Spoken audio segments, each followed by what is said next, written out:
Boa noite, meus irmãos queridos. A paz e a graça do nosso Senhor Jesus Cristo seja com todos vocês. Estamos aqui mais uma vez para mais uma quarta-feira, para um estudo bíblico e que ele possa ser rico, possa ser eficaz para nós e que nós possamos absorver conhecimento através desse estudo. O assunto que nós vamos tratar hoje é sobre a Reforma Protestante. Dia 31 de outubro foi o aniversário de 503 anos que aconteceu essa reforma, que foi primordial para o cristianismo de forma mundial. E o que foi a Reforma Protestante e se é possível uma nova reforma. Esse é o tema que Deus tocou no meu coração para a gente poder estar fazendo esse estudo hoje, né? E eu queria que os irmãos abrissem no livro de Hebreus, capítulo 4. Antes da gente ler o versículo 12, eu vou fazer uma oração. Enquanto isso, os irmãos vão chegando e que nós possamos desfrutar desse estudo hoje, juntos aqui em reverência ao nosso Deus e cumprindo aquilo que Ele determinar no nosso coração. Pai querido, Deus amor maravilhoso, Senhor, nós colocamos a nossa vida nas Tuas mãos mais uma vez, colocamos à disposição para que o Senhor nos use da melhor forma possível através do Teu Santo Espírito. E que essa palavra de hoje, ó Pai, esse estudo aqui para o nosso conhecimento ser mais aprimorado, e no que nós possamos nos interessar mais para as coisas voltadas para a Tua Palavra e que engrandece o nome do nosso Senhor Jesus e a glória do nosso Deus soberano. Obrigado, ó Pai, por tudo, obrigado por todos que estão nos assistindo, que vão assistir depois também, e que essa palavra possa ficar gravada no coração e como forma de conhecimento, que nós possamos crescer na fé, estudando a Tua Palavra, orando cada vez mais, intercedendo cada vez mais uns pelos outros e vivendo a vida do outro de forma espiritual, ao invés de nos preocuparmos apenas com as nossas coisas seculares. Obrigado por tudo que o Senhor tem feito e determinado na nossa vida. Obrigado por tudo, abençoe a cada um de nós, na pessoa de Jesus Cristo, o nosso Salvador e Senhor. É que a gente está aqui hoje para estudar e aprender. Amém. Vamos ler então no texto de Hebreus capítulo 4, versículo 12. Lá diz assim: porque a palavra de Deus é viva e eficaz, e mais cortante do que qualquer espada de dois gumes, e penetra até ao ponto de dividir alma e espírito, juntas e medulas, e é apta para discernir os pensamentos e propósitos do coração. A palavra de Deus, irmãos, ela é viva e eficaz. Eu resolvi destacar esse texto porque nós vamos falar sobre a reforma. E a reforma, ela é um assunto atual, né? A reforma protestante. Acabou de ser feito o aniversário que houve essa reforma. E ela foi um fenômeno que aconteceu no século XVI na Europa e resultou na divisão da igreja entre católicos e protestantes. E os protestantes questionaram as doutrinas e o rumo da igreja medieval, que atravessava um período de grande crise e se afastava cada vez mais das Escrituras. O principal foco da reforma protestante foi espiritual. Mas além do fator religioso, o movimento da reforma também abrangeu elementos políticos, econômicos, sociais e intelectuais. E o contexto histórico revela que foi a união de diversos fatores que resultaram na reforma. De uma forma bastante resumida, nós podemos pontuar os principais elementos que compuseram aquele ambiente histórico entre os séculos XIV e XVI da seguinte forma. O primeiro, a economia estava sofrendo uma mudança e o modelo feudal estava em declínio e a burguesia estava se fortalecendo. Número 2, houve também o surgimento dos estados nacionais, originando os países modernos da Europa. E isso ali causou uma descentralização no poder político, resultando inclusive em uma grande tensão entre o Estado e a Igreja. E o terceiro ponto, o conflito entre o Estado e a Igreja levou a um declínio o sistema papal. E nesse período ocorreu um chamado cativeiro babilônico da Igreja, em 1309 até 1377. E nesse tempo a administração da Igreja ela foi transferida de Roma para a França. E logo depois ocorreu também o Grande Cisma, que é um período em que até 3 papas estavam disputando a liderança da Igreja simultaneamente. É chamado Grande Cisma esse período. E ponto 4, nesse contexto também houve a guerra entre a Inglaterra e a França, que é a guerra chamada Guerra dos 100 Anos. Além disso, houve ali um aumento descomunal da mortalidade causada por várias epidemias, inclusive a peste negra. E o ponto 5, nesse momento já havia manifestação de movimentos pró-reforma, que antecederam a reforma do século XVI. E alguns desses movimentos estavam muito ligados à luta por uma reforma moral. E alguns homens lideraram movimentos de oposição direta à teologia da igreja medieval. E esses homens são chamados de pré-reformadores.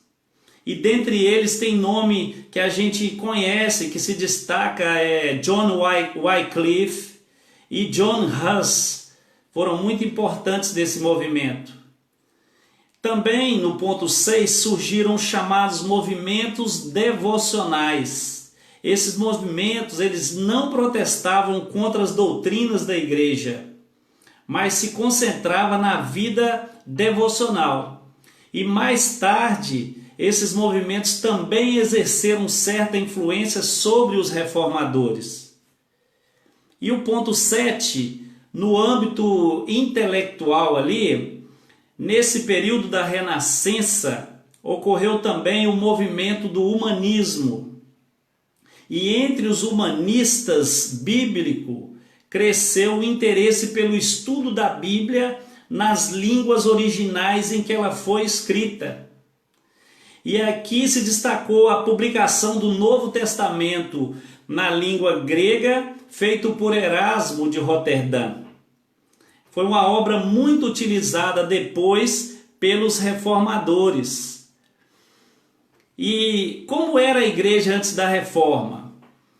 Falando especificamente sobre a igreja do final da Idade Média, o que se podia ver era um distanciamento profundo das Escrituras, além de toda a corrupção na liderança da igreja em seu movimento com o Estado, que causava muita insatisfação naquela época. E pessoas eram doutrinadas sobre uma religiosidade baseada em méritos humanos. E a doutrina da justificação pela fé havia sido substituída por uma teologia que ensinava a salvação pelas obras. E o ensino bíblico acerca do pecado havia sido banalizado com um verdadeiro comércio de perdão de pecados. E as pessoas podiam comprar garantias de sua salvação pessoal através de cartas chamadas cartas de indulgências. E logo o arrependimento nem mesmo era mais requerido para o perdão dos pecados. Bastava apenas uma doação generosa para a igreja para tudo ser resolvido.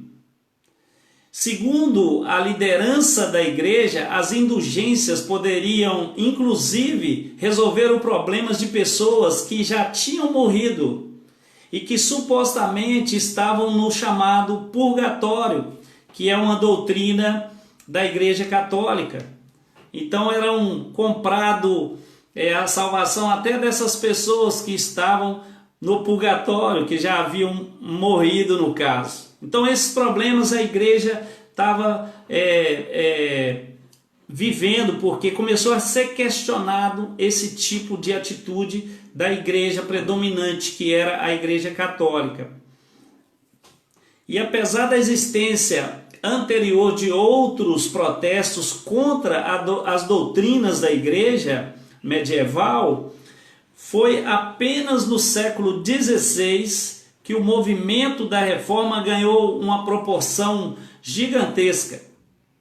E esse movimento mudou definitivamente o cristianismo mundial. E vivendo sobre esse ambiente ali obscuro, tanto teológico como moral, e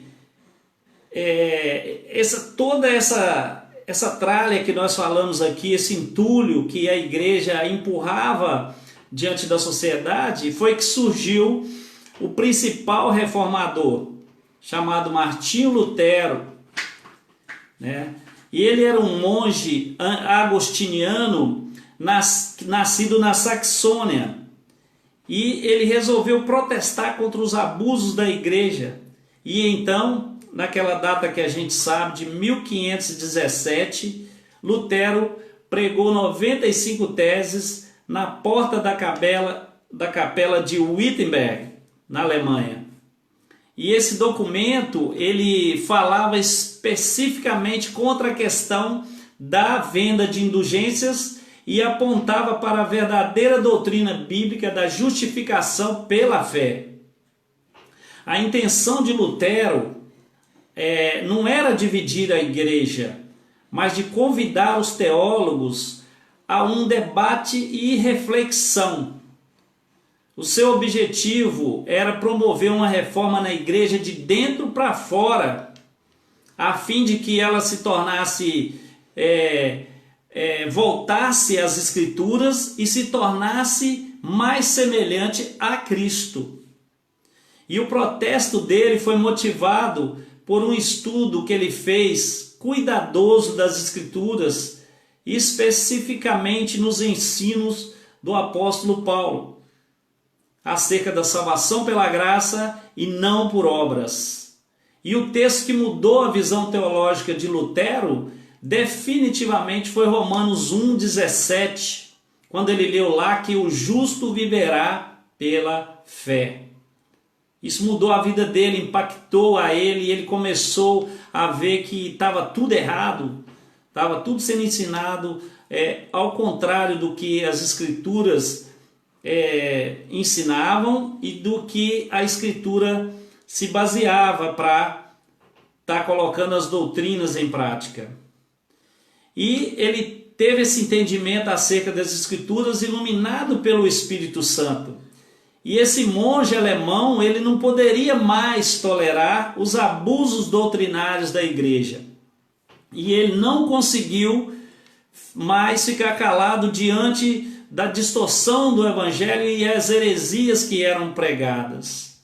E a liderança da igreja não admitiu o protesto de Lutero e nem aceitou seu convite para um debate ali chamado uma disputa escolástica, né? Lutero ofereceu esse debate e eles não aceitaram.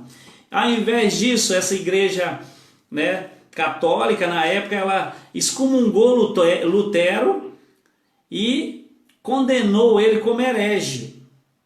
E em consequência disso, Lutero passou a ser perseguido, ameaçado de morte, né?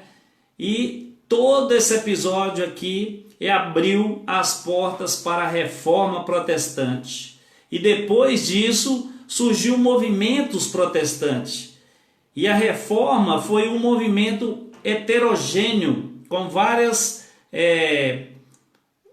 linhas de pensamento de várias determinadas religiões da época, né? E significava que as manifestações começaram a ocorrer em várias partes dos países europeus.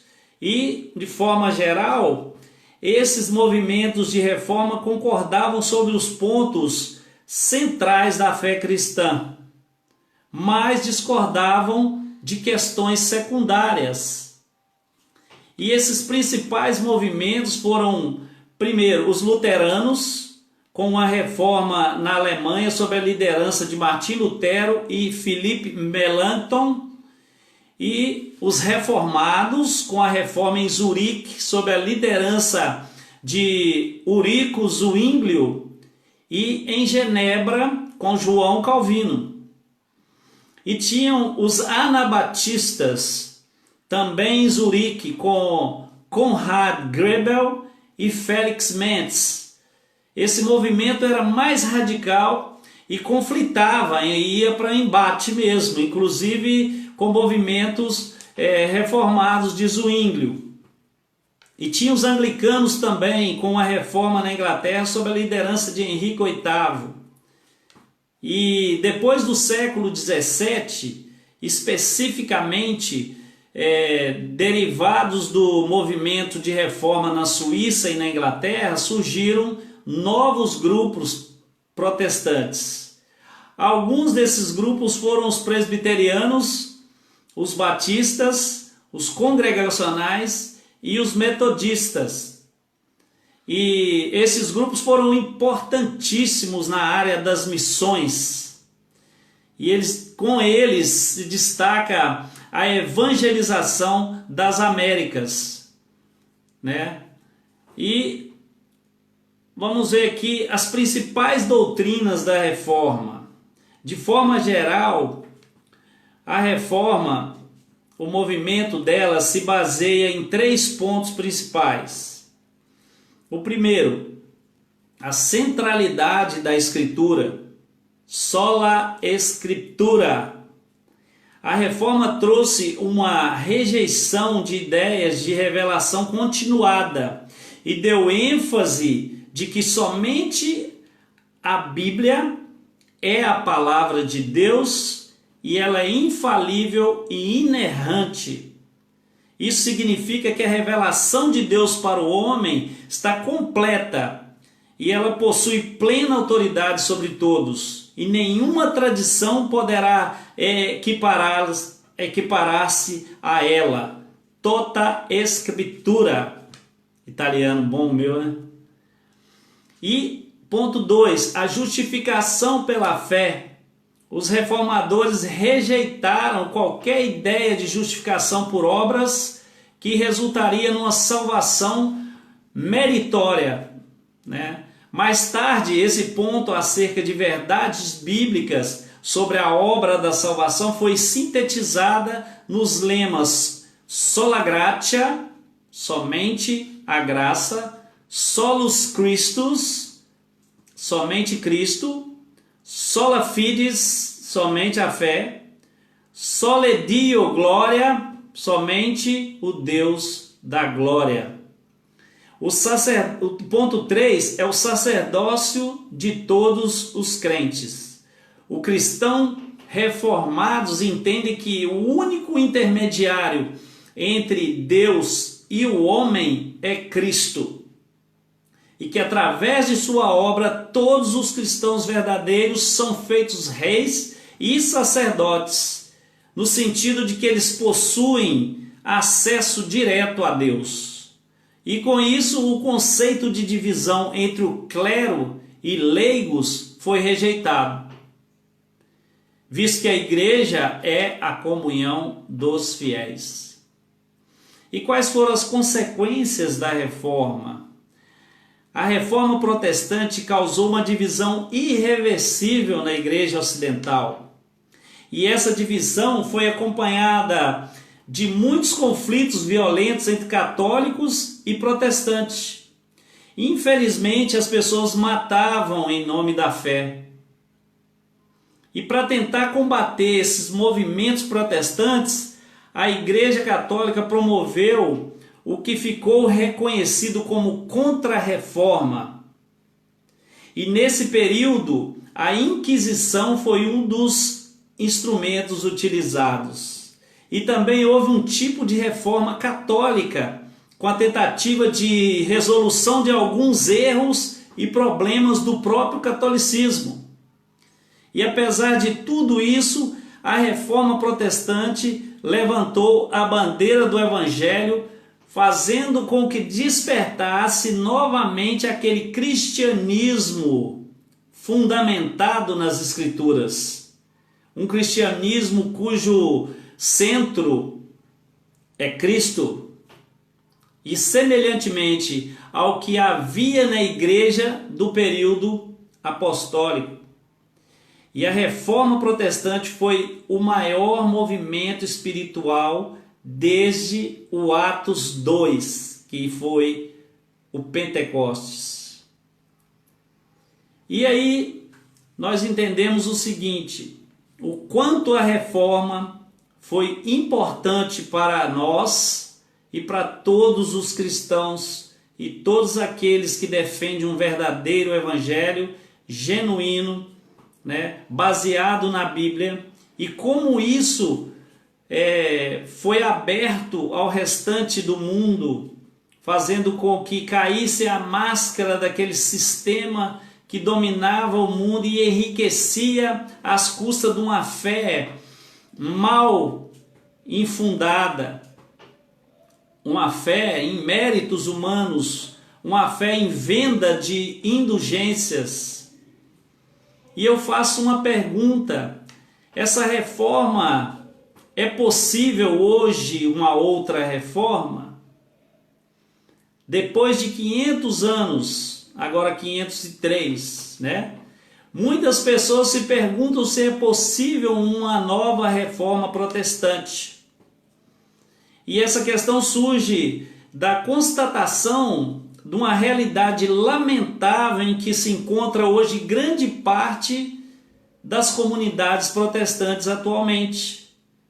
Mas é claro que uma reforma como aquela que ocorreu no século XVI não será mais possível e nem necessária, porque, como nós vimos, uma série de fatores num ambiente histórico específico convergiram para aquele fenômeno da chamada Reforma Protestante.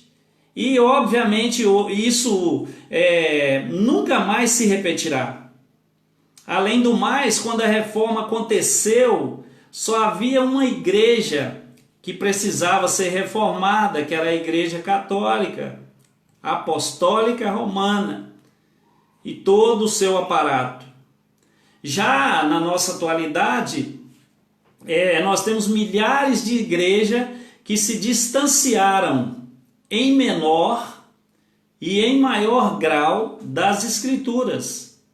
Isso significa que, embora uma reforma protestante como a que teve lugar no século XVI não seja mais possível, nós sabemos que é verdade que a igreja continua clamando por uma reforma. Porque hoje tem muitas denominações que continuam vendendo a fé. Venha e traga a sua carteira que nós vamos orar e você vai arrumar um emprego. Quanto mais você doar, mais você vai receber. Doe o seu carro velho, que Deus vai te dar uma BMW. Isso assemelha muito ao que fazia a Igreja Católica com as vendas de indulgências, vendendo salvação, vendendo prosperidade. Essas igrejas, elas se assemelham com aquilo que passava-se naquela época. E está espalhada por aí de forma, grandiosa. Independente da época, Satanás sempre levanta os seus agentes para tentar distorcer e manipular a palavra de Deus. E então nós vemos que os verdadeiros cristãos são diariamente apresentados diante de novos desafios e que é preciso defender a causa genuína do Evangelho nos dias de hoje. E por isso tem um teólogo reformado que ele criou uma frase que dizia assim, a frase muito pertinente: Ecclesia reformata et semper reformata est, que significa a igreja é reformada e está sempre se reformando. E apesar também de ser muito distorcida essa frase por alguns grupos de, vamos dizer assim, pseudos cristãos, essa frase indica a necessidade constante de a igreja dos nossos dias estar preocupada em se parecer mais e mais com Cristo. E em se aproximar mais e mais das Escrituras como um alvo principal. A igreja deve manter em mente que a palavra de Deus jamais muda. A palavra de Deus, como eu li no texto, ela é inerrante. Ela entra no coração e ela divide corpo e alma, ossos e medulas. A palavra de Deus é viva e é eficaz e jamais ela vai mudar. E é por isso que o grande destaque da reforma protestante não foram as 95 teses de Lutero e nem os 67 artigos de Zwinglio e nem mesmo as institutas de Calvino. O grande destaque da reforma protestante foi a Bíblia, a palavra de Deus.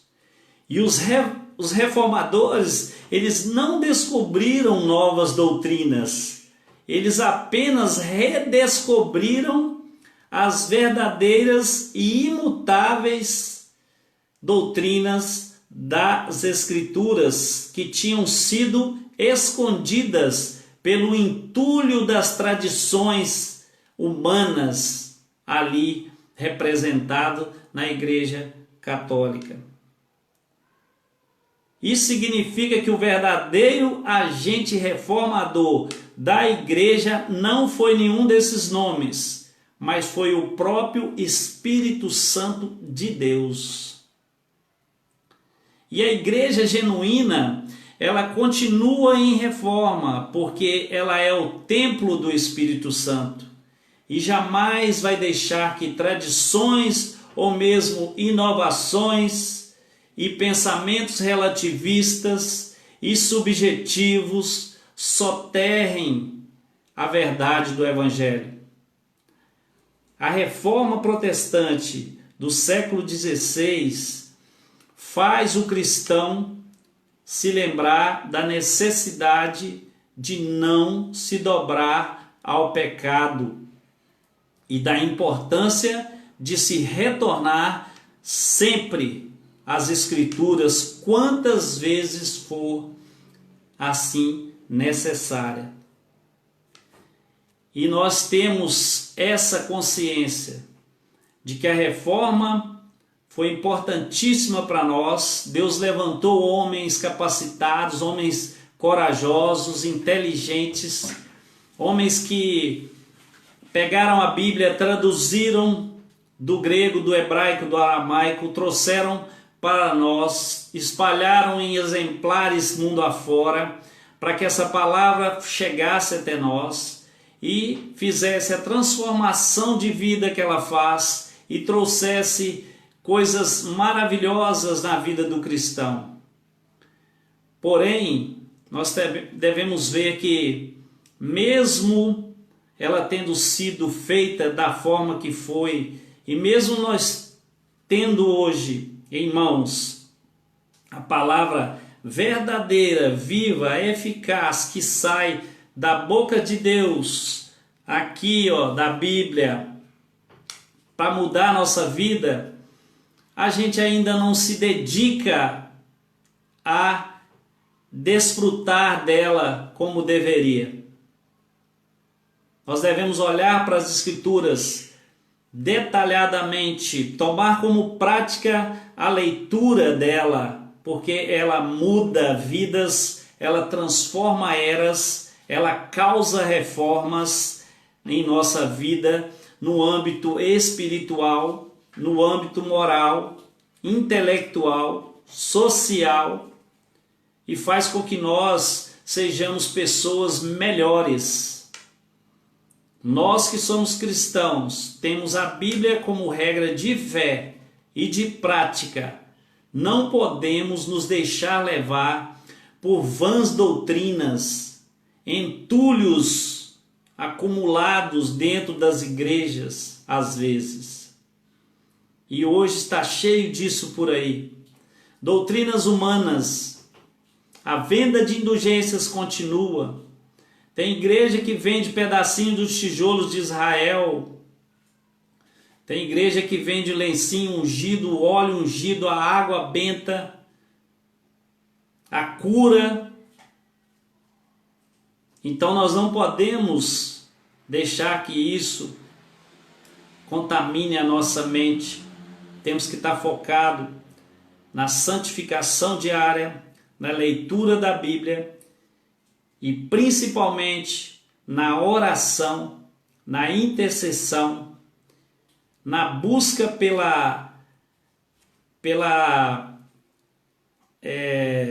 o entender de forma clara o que o texto bíblico quer dizer para nós. Isso aqui é o nosso manual de vida e ele nos conduz para a vida eterna através de suas profecias, através da ação do Espírito Santo em nossa vida e através do nosso Senhor e Salvador maior, Cristo Jesus. Sola as Escrituras. Esse foi o estudo de hoje, um estudo rápido, objetivo. Eu aprendi muito preparando esse estudo aqui, buscando fontes. E eu acho que esse estudo, a gente tem que refletir nele, que quando a gente faz como Calvino, se debruça na verdadeira palavra de Deus, a nossa mente abre. Como Lutero, melhor dizendo, a mente de Lutero abriu num texto de Romanos que ele leu, que o justo viverá pela fé, não pela compra da fé e não pelas indulgências oferecidas ali a ricos. Eu vi relatos de que pessoas ricas na época, donos de impérios, estavam em leito de morte e aí mandava-se chamar o padre, o bispo. E vinha e falava: o que eu posso fazer, padre? Eu vou morrer, eu não quero que a minha alma pereça. O padre falava assim: assina a escritura aqui, passa para o nome da igreja, que você terá um lugar de paz. Era assim que era feito, meu irmão. A Igreja Católica é a maior latifundiária do mundo até hoje. Dona de terras, dona de muitas posses, tudo através da venda de indulgências. Vendia um terreninho no céu, vamos dizer assim. E essas coisas, ainda bem que Deus levanta homens capacitados que traz a clareza, né, da palavra para as pessoas e tem coragem de lutar e levanta movimentos na qual crescem em prol de enfrentar esse inimigo que vem pregando o contrário do que a Bíblia ensina. E na semana que vem nós vamos fazer um estudo sobre o apóstolo Paulo, um estudo muito interessante também. Eu convido os irmãos a ficarem aí atentos para acompanhar esse estudo de quarta-feira, que por enquanto estamos com ele online ainda. Os cultos e escola bíblica dominical já estão acontecendo na igreja presencial. E o estudo de quarta-feira ainda vai continuar online aqui, na nossa responsabilidade.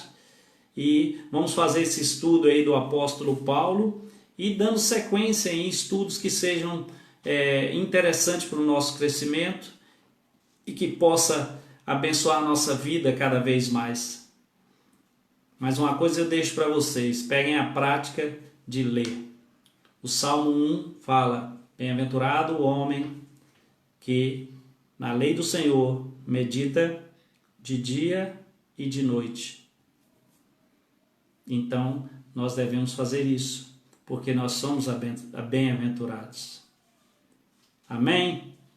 Fiquem com Deus, ou melhor dizendo, vou orar encerrando e estará depois da oração, encerrando esse estudo, que mais uma vez Deus colocou no nosso coração. Pai querido, Deus maravilhoso, Deus de amor, Deus de graça, muito obrigado, ó Pai, porque há 500 anos atrás o Senhor levantou homens com coragem, encorajados ali pelo Espírito Santo. O Senhor deu a eles o conhecimento da Tua palavra, abriu a mente deles, fez uma transformação na mente deles. E eles com coragem conseguiram refutar aquele monstro que atrapalhava a sociedade com uma doutrina de justificação totalmente distorcida através de obras. A fé estava sendo apagada da mente das pessoas. Muito obrigado, Pai, porque houve essa reforma e que hoje nós podemos ter o Evangelho de uma forma completa, plena, bem explicada diante de nós através de vários recursos que disponibilizamos hoje. Obrigado por tudo, Senhor, e que nós possamos ter sede pelo Evangelho verdadeiro, possamos nos debruçar na sã doutrina dos apóstolos, para que possamos passar adiante, pregar aquelas pessoas que estão ainda sem saber dessa maravilha que é a palavra do Senhor. Pai, nesse momento também queria colocar nas Tuas mãos a vida da família do Luciano, um amigo meu que faleceu ontem de infarto, foi sepultado hoje, e que o Senhor possa estar consolando e confortando ali a família dele, a esposa, filho, e que eles possam estar cada dia mais entendendo que só no Senhor há vida, e que eles possam ser consolados pelo Seu Santo Espírito nesse momento de luto, de dor. Muito obrigado, ao Pai, pela minha vida, pela vida das pessoas que estão nos assistindo nesse momento e pelas pessoas que vão ver depois, e que o Senhor possa estar fazendo com que a Tua igreja cresça cada vez mais, um discípulo formando outro discípulo, para que a Tua palavra possa ir se multiplicando no coração daqueles a qual o Senhor tem um propósito. Obrigado, Senhor. Nós te oramos agradecidos por tudo que o Senhor tem feito por nós, em nome do Senhor Jesus Cristo, nosso Senhor e Salvador. Amém. Fiquem com Deus até semana que vem, queridos. Graça e a paz com todos.